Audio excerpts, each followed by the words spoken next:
And then, what else is needed?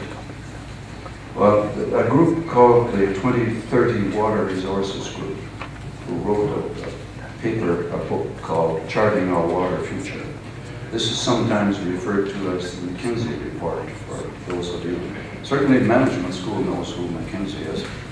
But the McKinsey report suggests a tool that will help decision makers to make financial and economic decisions with the limited data that is available. The report does point out, however, that low institutional capacity, policy and cultural barriers, the high number of stakeholders from whom action may be needed to make it difficult to make the decisions, the number of stakeholders, may make it difficult to implement what seem to be technically feasible solutions.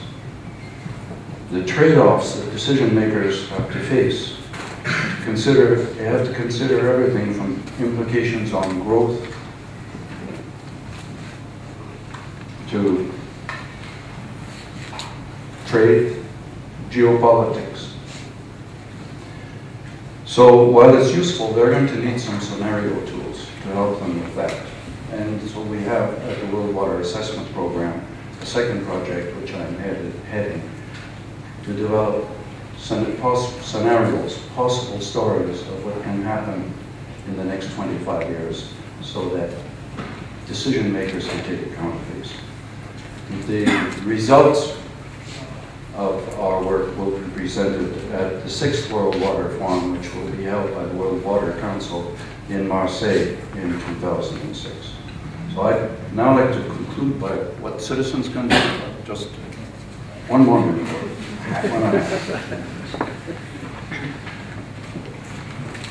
I mentioned communications technology. There are a lot of countries now where there are more cell phones than there are toilets.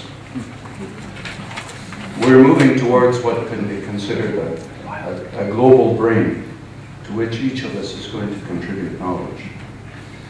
Most humans behave according to the chain of values that Maslow has expressed. Our first objective is to survive till tomorrow. And after that, we want to meet our basic needs. And after we've done that, then we look for how to be comfortable. And then finally, we think about issues of higher personal development. Well, there are some who manage to get by putting aside the comfort and what we have referred to in the past as saints. Where do we go? What is the vision that we want of a world in 2040?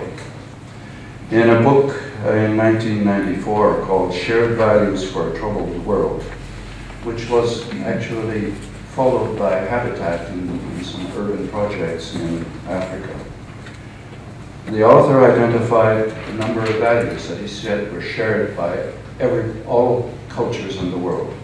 Love, truthfulness, fairness, freedom, unity, tolerance, responsibility, and respect for life.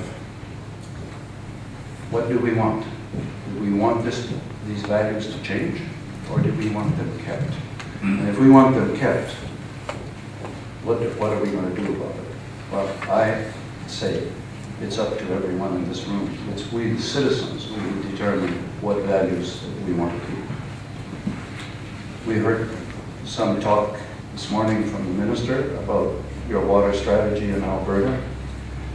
It looks like what's on paper is on the right track, but it's up to Albertan citizens to make sure that that gets translated into action.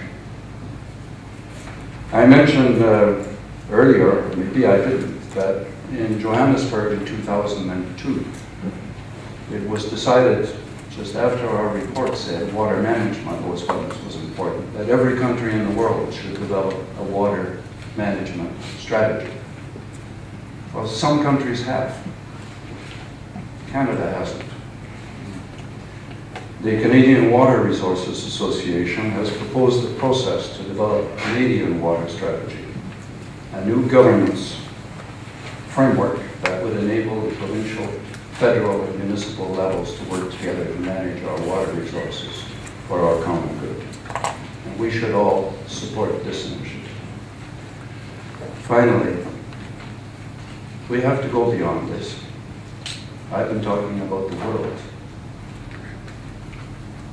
What others are talking about mainly, fortunately, we have other speakers besides me from outside the country and outside Alberta. We have to start thinking about how we can contribute to meeting the problems of development, equitable, sustainable development in the whole world. How do we use our water in the interest of the planet, of all the people in the world?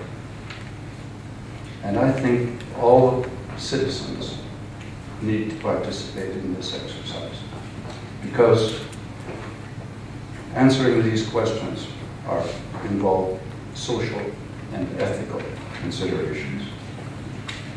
We have to learn to be considerate of the needs of our brothers and sisters in other parts of the world that we haven't met yet.